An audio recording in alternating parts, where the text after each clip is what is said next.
Hi. Today we'll talk about one of the most legendary Formula One drivers, three-time world champion, the Austrian Niki Lauda, and about his horrific crash on the Nordschleife where his car almost burned him alive. It's a gripping story. Niki Lauda's story begins on 22nd February 1949 in Vienna.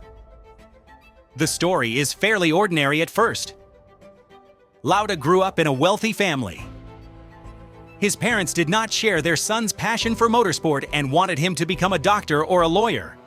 So they refused to finance Niki's racing hobby. As you know, you can't do racing without money, but Lauda didn't give up.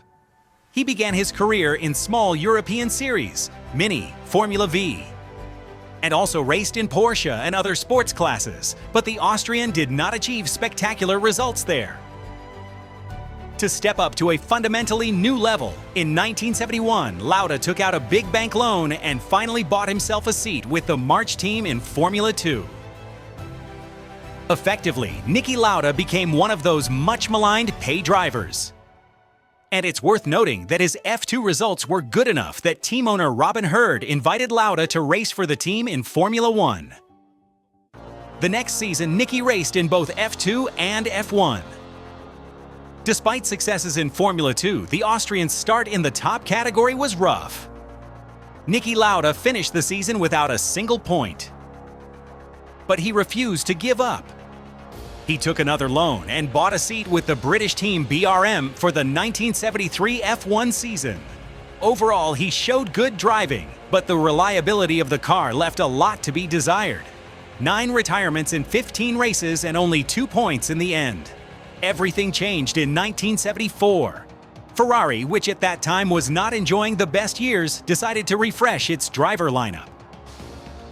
Swiss driver Clay Regazzoni was invited from BRM, and Ferrari also signed his teammate Niki Lauda. It was a risk for the Italians, but it paid off.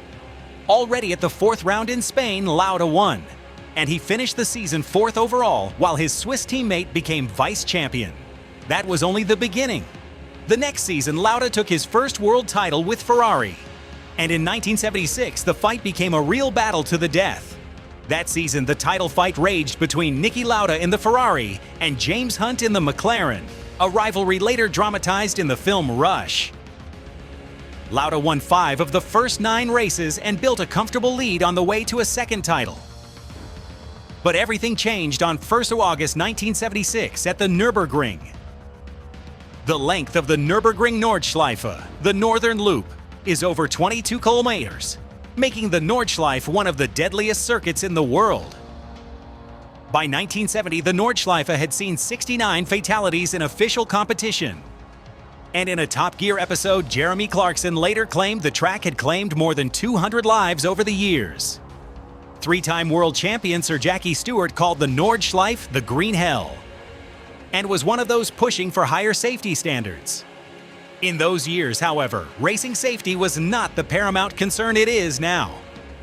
Manufacturers wanted to build the fastest cars and audiences demanded a thrilling, sometimes fatal spectacle.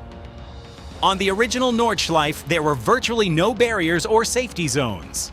The circuit ran through dense forest, and leaving the track often meant hitting trees. In 1974, organizers began a partial redesign to improve safety, and by 1976, the Nordschleife returned triumphantly to the F1 calendar. But the changes were still insufficient, and Lauda was one of the drivers openly critical of racing on the Nordschleife. The main problem with the Nordschleife was its insane length. Organizers could not provide safety coverage along the whole stretch. They lacked enough doctors, fire crews, and marshals. Despite some drivers' protests, nobody canceled the race.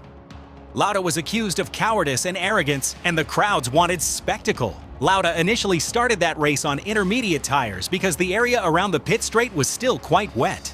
But after one flying lap, he realized he was losing a lot of time on dry sections, so he decided to switch to slicks. Remember, this was 1976, and tire warmers did not exist. Lauda went out on completely cold, slick tires. Entering a corner at around 200 km/h, the rear axle snapped away, and Lauda's Ferrari spun violently into the barriers. The car ricocheted back onto the track and pierced the fuel tank, leaving a roaring trail of fire. Brett Lunger, driving just behind, could not avoid the burning car and collided with it. Lauda was effectively burning alive in his car. Marshals and nearby drivers rushed to help. One of those who pulled Lauda from the burning wreck was Arturo Merzario, the March team driver. After that horrific crash, Lauda was conscious, but it was clear he had suffered severe burns to his head and face. He was taken to hospital and no one could guarantee he would survive. Lauda had not only burned skin, but also received a heavy dose of toxic smoke inhalation, with the threat of infection and other complications. But Lauda not only survived, just 6 weeks later, he resumed racing in Formula One. He had skin grafts and later underwent at least one plastic operation on his eyelids, but his face remained disfigured for the rest of his life.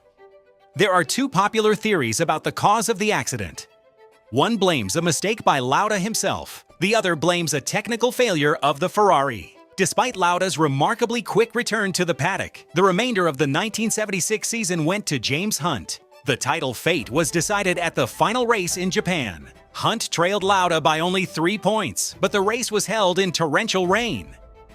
After just 2 laps, Lauda stopped his Ferrari. He announced that continuing the race would be suicide. Hunt, meanwhile, finished third and became world champion, edging Lauda by a single point. The following year, Lauda convincingly won his second championship with Ferrari. However, the events in Japan had permanently soured Lauda's relationship with Ferrari. And midway through his 1977 championship season, he announced a move to the Brabham team, then run by Bernie Ecclestone. 2 seasons with the British team produced no spectacular results. And in 1979, during the Canadian Grand Prix, Lauda announced his retirement from driving. After retiring, Niki founded the airline Lauda Air. But he didn't stay away from racing for long. In 1982, Lauda returned to the pinnacle of motorsport with McLaren. The first 2 seasons back at McLaren were not particularly successful and prompted doubts about whether his comeback was worthwhile. But it certainly paid off. In 1984, in his 3rd season with McLaren, Niki Lauda became a 3-time world champion. The 1984 season was his final full season in a McLaren. In 1985, Lauda finally ended his F1 driving career. After retiring as a driver, Lauda pursued his airline business with varying success. And in 2001, he returned to F1 as sporting director of the Jaguar team, though without major achievements. The following year, he worked on television as a commentator and pundit. Perhaps his most notable later role was at Mercedes, where he served as non-executive chairman of the supervisory board. In that role, Lauda helped the team win 5 world championships. But the horrific accident on the Nordschleife left more than a mark on his face.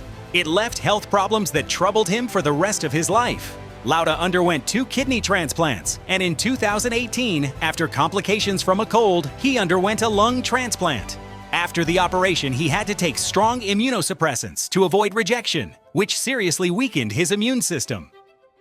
On 20th of May 2019, Niki Lauda died at the age of 70 from complications following illness. Thank you very much for watching. And as always, live technically.